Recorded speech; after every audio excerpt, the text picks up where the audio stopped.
Good morning. Welcome to the 2021 Construction Kickoff. We're going to start our program today. Thank you for everyone being here today. Now I'll bring you Kyle Rendell.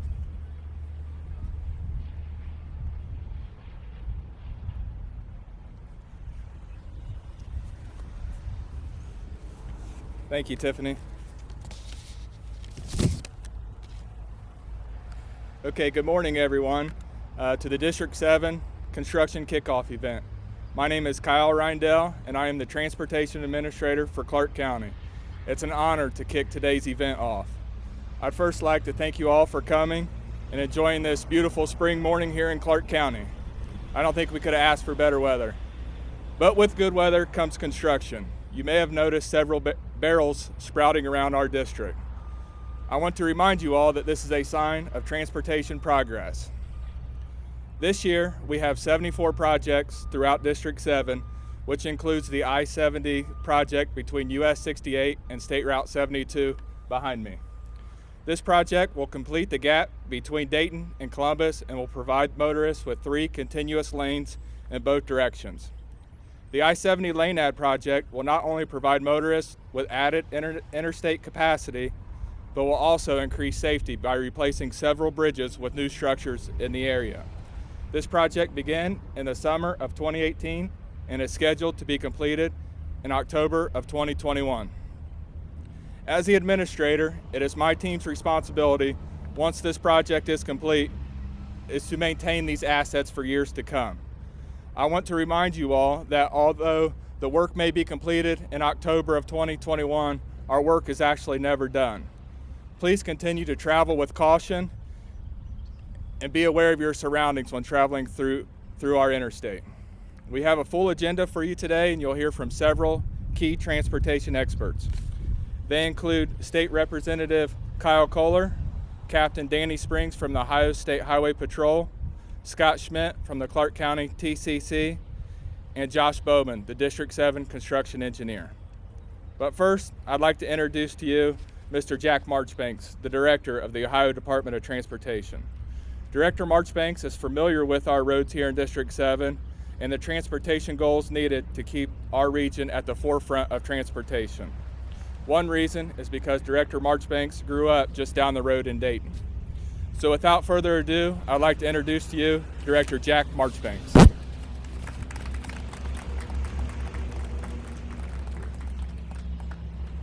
Well, good morning, everyone.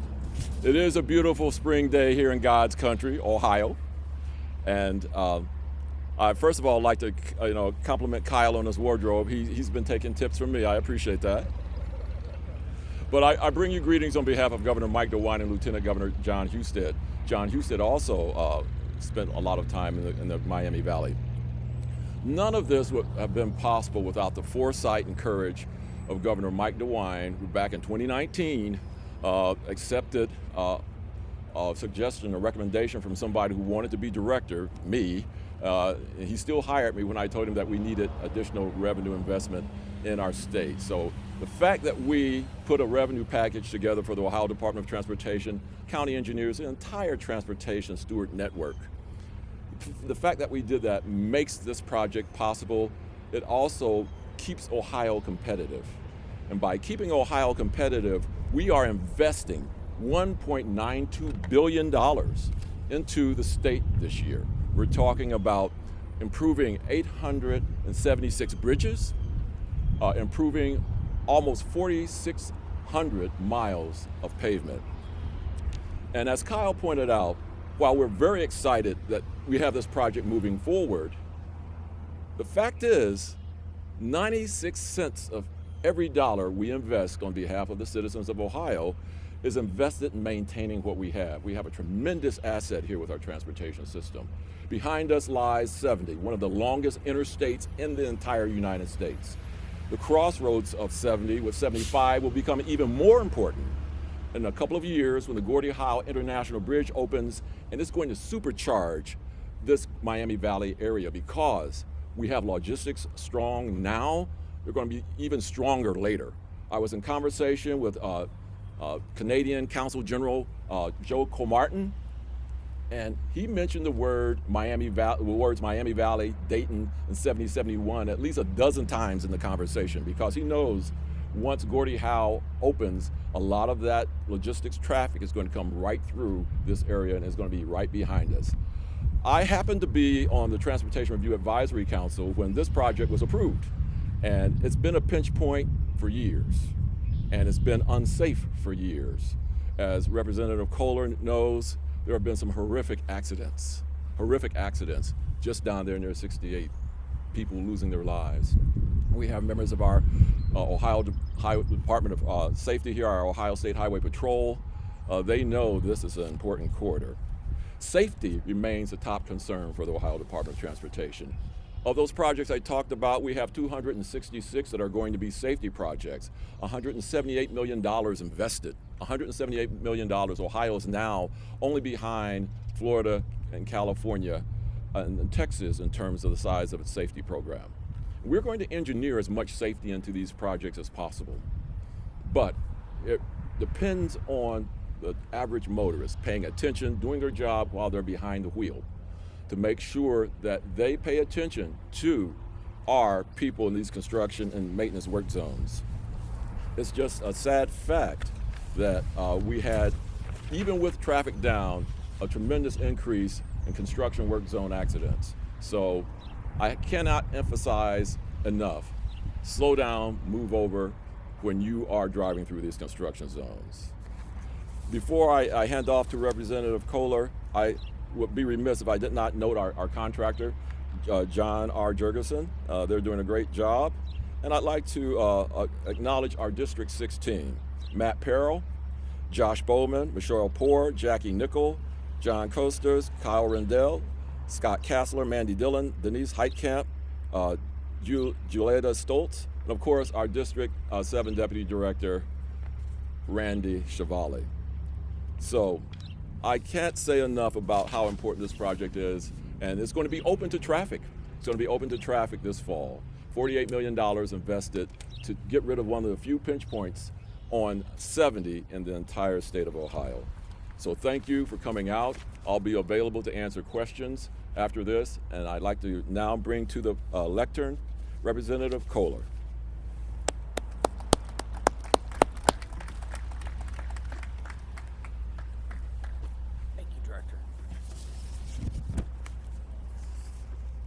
Thank you, Director. I am a little concerned. When Kyle got up here and said we're going to have transportation experts and listed my name, I was a little bit concerned. I want to start off by thanking the men and women of ODOT, the work that you do. You put yourselves on the line every day, standing out on these highways and other places, and of course to the Highway Patrol and the contractors. Thank you very much for all you do. If I'm an expert, it's because I have a hobby farm and a 1,000-foot driveway that I have to maintain and plow and trim around, and I know what that's like. I don't know what it would be like to have to maintain thousands of miles of roadway in the state of Ohio. So again, just upon my small little expertise of taking care of my own lane, I know what it takes for you to do and how many hours you put forth that. I want to thank you on behalf of Senator Bob Hackett. He can't be here today. I can't think of anything we spend more money on. In the state of Ohio, there are other things we spend more money on, things like we educate, medicate, and incarcerate. But the biggest thing we do as a manufacturer, I know, is keep these roads safe, open, and good for transportation. I have a son-in-law who has a CDL. He drives on these roads every day, transporting product in and out of the state of Ohio. And as a manufacturer, there's nothing more important than being able to get our products across the state, out of this state, so money can flow in.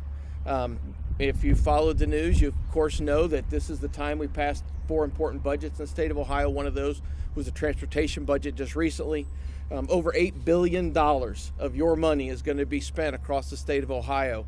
$6.5 billion specifically with ODOT, $1.2 billion with the Department of Public Safety, including an increase of funding for the Highway Patrol. I know I sat down with Commander Aller and Captain Springs just recently and talked to them about the things they needed the most. The 2 things that they mentioned were training and money, an increase in funding, and also about distracted driving. And if you know, the governor did put something in the budget for distracted driving, something many of us support, but was felt at the time that that could not go in a transportation spending budget.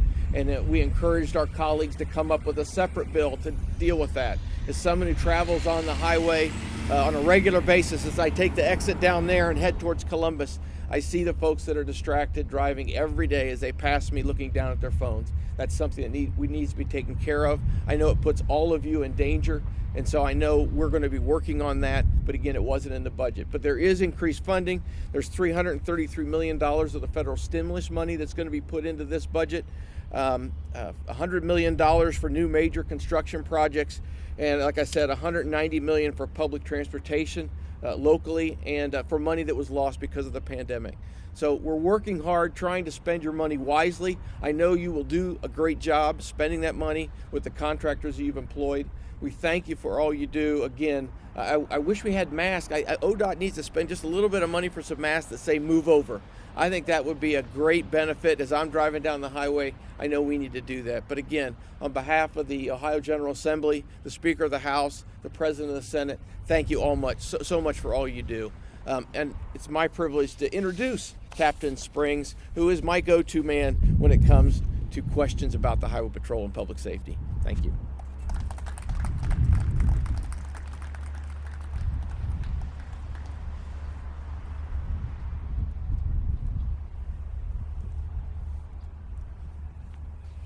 Thank you, Representative Kaler. Good morning, and thank you all for attending today's Work Zone event. The safe and efficient flow of traffic through work zones is a major concern and something the Ohio State Highway Patrol takes very seriously. In fact, many times we allocate troopers to work specifically in construction zones on our highways. In 2020, troopers issued more than 7,300 citations statewide in work zones. Of those, almost 50% were for speeds greater than 20 miles per hour over the speed limit. Because enforcing traffic laws in work zones can be a challenge, the patrol's aviation team, which already conducts speed checks from the air, has now started a targeted focus on crash-causing violations in construction zones. The patrol worked with ODOT to identify several construction locations where the aviation team patrols at a higher rate. It isn't about writing tickets. It's really about changing behaviors and bringing awareness to the dangers created by not following the precautions put in place to keep work zones safe and the workers safe.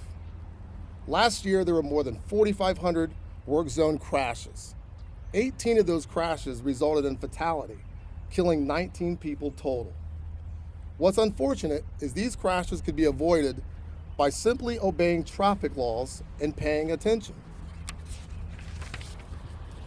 You know, it's fitting we're talking about paying attention because April is Distracted Driving Awareness Month.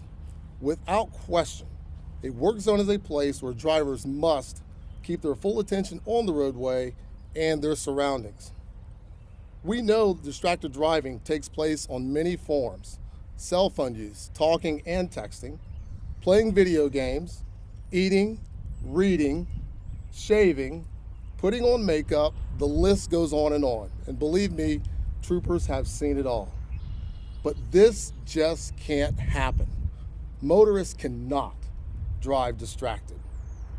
It presents a risk to everyone on our roadways, especially those working along the roads. Since we're talking about working along the roadways, it's important to mention Ohio's Move Over law. The law requires all drivers to move over one lane when passing any vehicle with flashing or rotating lights. If it's not safe or possible to move over because of traffic conditions or because a second lane doesn't exist, slow down and proceed with caution. Watch for people or objects that could enter your lane of travel and be prepared to stop. Not all work occurs within a designated construction zone. Law enforcement, EMS, roadway workers, and towing services often work on or along the roadway without having the safety systems that can be implemented in a designated work zone. And that's why we do what we do. That's why law enforcement supports work zone safety. That's why we issue traffic citations. If a trooper can look back at their day, knowing they've changed the driving behavior of a motorist for the better, they've done their job. Countless lives have been impacted by troopers by simply being present or issuing a citation to a driver to change their behavior. So, we'll continue to support work zone safety. We'll continue to raise awareness, and we'll continue to make our presence known in an effort to increase safety in Ohio's construction zones. If you're interested in more information about activity in work zones and what the patrol is doing to make them safer, please visit our work zone dashboard at workzone-dashboard.ohio.gov. Thank you so much. I would like to welcome Scott Schmidt from the TCC for his remarks. Scott?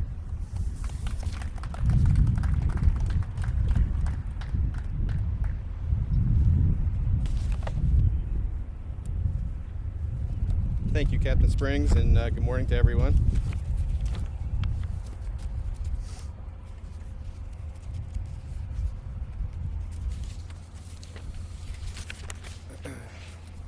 On behalf of the Clark County Springfield Transportation Coordinating Committee, its staff, its board members, the advisory committee members that we have, I want to thank you all for coming today.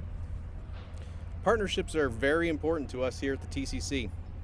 Our board and advisory committees include representatives from Clark County, the cities of Springfield and New Carlisle, the villages and townships in Clark County, the West Central Ohio Port Authority, park districts, human service agencies, law enforcement, citizens, and of course the Ohio Department of Transportation. These varied backgrounds provide our staff with many viewpoints on how to build and maintain a safe and efficient transportation network. This will be the last construction kickoff in Clark County with the I-70 Ad Lane project as a backdrop, God willing. The Ad Lane project began as a major investment study conducted by the TCC 20 years ago. As planners, we too are impatient and we want to see these projects completed quickly, so we sympathize with the public. But I can tell you there's an incredible amount of work that goes into the design and engineering of transportation projects such as this to ensure that we have a successful project when the barrels are removed. And when they are, we feel great pride in feeling that our partnership played a very small role in that success. For this widening project, I wanted to thank ODOT District 7 Capital Programs Administrator Matt Perrell and his design and planning staff for the continued partnership. I also want to thank Kyle Reindell and Michelle Poore with ODOT here in Clark County as they keep our board informed. They've communicated very well with our staff and our board to let them know how the project is going, as well as other projects within the county that ODOT completes. They both do fantastic work, and we're very fortunate to have them here in Clark County.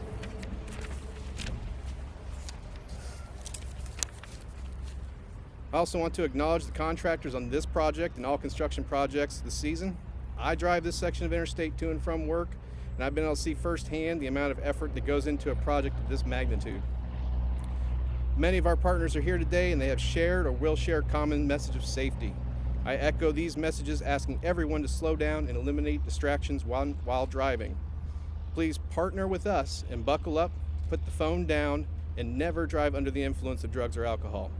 Do your part to keep our contractors, highway technicians, engineers, and law enforcement officers safe as they do their jobs. I want to thank Director Marchbanks, Deputy Director Chevali, and all the hard-working men and women of ODOT for seeing this project and all projects scheduled this year through to completion. I'd also like to recognize and thank our local engineering, public works, and law enforcement departments as they too set out on the 2021 construction season. So again, I want to thank you all for coming today, and with that, I will turn it over to Josh Bowman, ODOT District 7 Construction Engineer.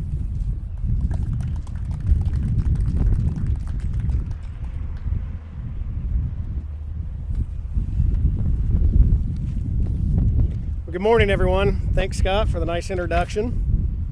I really appreciate the opportunity to be with everybody today to speak about some of what ODOT and District 7, our current program, looks like and what it's going to look like here in the near future. I want to give a separate thank you to Director Marchbanks and Representative Kohler and the rest of the General Assembly for working on our 2-year transportation budget. That'll keep the lights going for another couple years, so we appreciate that. Last year about this time, we had just canceled our construction kickoff due to the pandemic. Our life was somewhat turned upside down. We were working with our industry partners on social distancing requirements and how to keep our staff safe while continuing to deliver the projects that we had committed to last year and keep that forward progress moving. We figured out ways to move forward on projects, yet still maintain social distancing. And we were able to adapt to any type of guidance that kind of switched. Sometimes the guidance was changing daily, it seemed like. Last year at this time, traffic was also down about 40 to 45%, the vehicle miles traveled. I'm happy to say that those have been creeping up since then. We're still not where we want to be. We're still about 10 to 13% down when it comes to passenger cars and vehicles. The bright side is the commercial side of things is actually a little bit better than what we expected during at pre-pandemic levels. So let's fast forward to today. Here we're holding our construction kickoff. Traffic stabilizing, like I said, but with traffic stabilizing, we need to make sure that we have an increase in traffic safety awareness and the respect and the safety involved in driving. Partnerships with industry leaders such as the John R. Jurgensen Company, who's with us today, is what makes it possible for us to deliver our projects no matter what comes at us, even a pandemic. It's partnerships like this that make it possible to speak with you today on such an important project behind us with the 70 lane ad. That pretty much is the last puzzle piece, completing that third lane from Columbus to Dayton. District 7's capital construction program this year has about 74 projects worth about $125 million. It's very robust to say the least, but we continue to prioritize safety, maintenance, preserving, and taking care of what we have. 33 of those projects will have some sort of paving involved on them. We're going to be paving some sort of pavement treatment on about 350 lane miles just in our 9-county district alone. Out of those 74 projects, 32 bridges and or culverts will have some sort of work done to them, whether it be just a culvert repair or a complete bridge reconstruction. 10 of those projects are considered important safety projects ranging from sign upgrades to complete removal and replacement of an at-grade intersection to improve safety and improve the driver's experience as they're driving through Ohio in District 7. I'd like to take a little bit deeper dive into some of our projects that we're going to be constructing this year and give everybody some sort of a peek at what you're going to be looking at here in District 7. Up in Auglaize County at US 33 and Walpock Fisher Road, we're going to be taking an at-grade cross intersection and creating an offset T intersection, which will greatly increase safety with the side road traffic coming onto 33. That project's going to start in early summer and it'll end this year at the end of 2021. Moving on down into Miami County, we have an interstate project that's going to replace 2 bridges just north of Piqua. 2 lanes of traffic will be maintained in each direction, except for some nighttime closures that'll be needed to do some very specific, intricate work. Inside the city limits of Tip City, we have an interesting project that we're going to be constructing on the east end of town. It basically goes from 1st Street in Tip, just past where the Great Miami Bikeway Trail comes in at. We're going to be fully reconstructing that section of pavement. New water, new sewer, new storm lines. The project has a ton of aesthetic treatments that we're going to be incorporating into it that coordinate with each other. We're going to have decorative light poles, benches, bike racks, and trash receptacles. New curb, new gutter, brick paver sidewalk. It's going to be a really unique project, and we're excited to partner with the city of Tip to complete that. That should start any day now. That was awarded to Outdoor Enterprises, and it will be done this year also. Moving on into Clark County, this project isn't the only project we have in Clark County. We have many more. I want to talk about a safety improvement quickly that's going to be at the intersection of Titus Road and State Route 41. We're going to be widening all 4 corners of that intersection and installing a brand new traffic signal installation. This will help increase safety and increase commercial traffic when they're making those movements and turns at that intersection. And just it'll be an overall improvement for that area. That project will start in the middle of summer and will be completed early next year. Moving into Montgomery County, we're in the middle of a 60-day closure at the 70-75 interchange right now with the eastbound 70 off-ramp to northbound 75. We're constructing an 8.5-foot tall safety barrier around the inside or the outside curve of that ramp in order to prevent rollover crashes that could occur from breaching that wall, either through it or over it. Chagrin Valley Paving was awarded that contract, and it will be done here shortly in the next month and a half or so. Moving on down to State Route 235 over State Route 4. We have a significant bridge repair project at that interchange that we're completing. We're going to increase the vertical clearance from State Route 4 up to the bottom of the bridge. We're going to be replacing the structural steel and putting on a brand new concrete deck. That project, we will have various ramp closures that we're going to have to implement throughout the summer and the season this year in order to access the work. Those ramp closures will range anywhere from 60 to 150 days. That project's active right now. Eagle Bridge Company is the contractor, and it will be completed this year also. Moving on down to the box at the US 35 interchange. I think we've been working on some of those structures now for about 10 or 11 years, whether they were standalone projects or part of other projects that we were constructing in downtown Dayton. I'm happy to say that Eagle Bridge, our contractor, is in the very last phase of rehabilitating the very last structure on that project and within that interchange. That project will be done at the end of this year, and I think we're going to be done with 35 and 75 for a while. Moving on down 35 to the east a little bit, in between Smithville and the Montgomery-Greene County line, we're going to be adding a third lane on 35. Barrett Paving was the contractor that was awarded that project. We're going to have 3 12-foot lanes in each direction with safety shoulders upgraded and a center barrier wall down the median, along with some significant paving that we're going to be doing on 35 also. That project is active right now, started late last year, and will be done by next year at the end of 2022. Kind of rounding out the last project I really wanted to highlight is the Edwin C. Moses interchange in 75. We're going to be reconstructing, we're in the middle of reconstructing the bridge over Edwin C. Moses. We're also going to be redecking with a new concrete deck the span over the river, so the bridge just to the south of there. As part of that project, we're going to be paving all of 75 just north of Edwin C., south of the river bridge itself, and we're going to be repaving the ramps at that Edwin C. Moses interchange. That project's active right now. The Rule and Construction Company is our prime contractor on that, and they will be done by the end of next year also. So that somewhat completes. I could talk about these projects all day, and I'd love to, but I can't in the interest of time. That kind of completes the projects I wanted to highlight for today.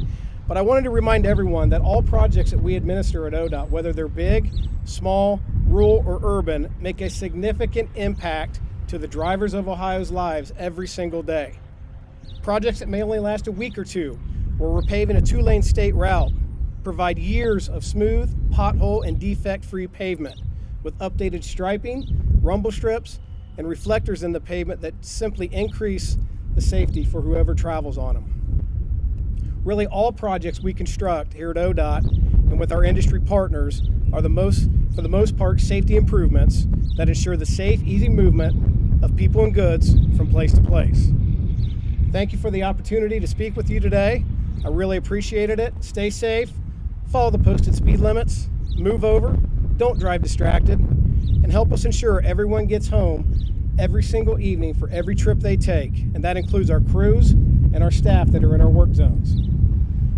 Thank you for the opportunity today to speak with you. With that, I'm going to turn it over to Tiffany Oliphant, who is our Public Information Officer, and I think she's got some closing remarks. Thank you.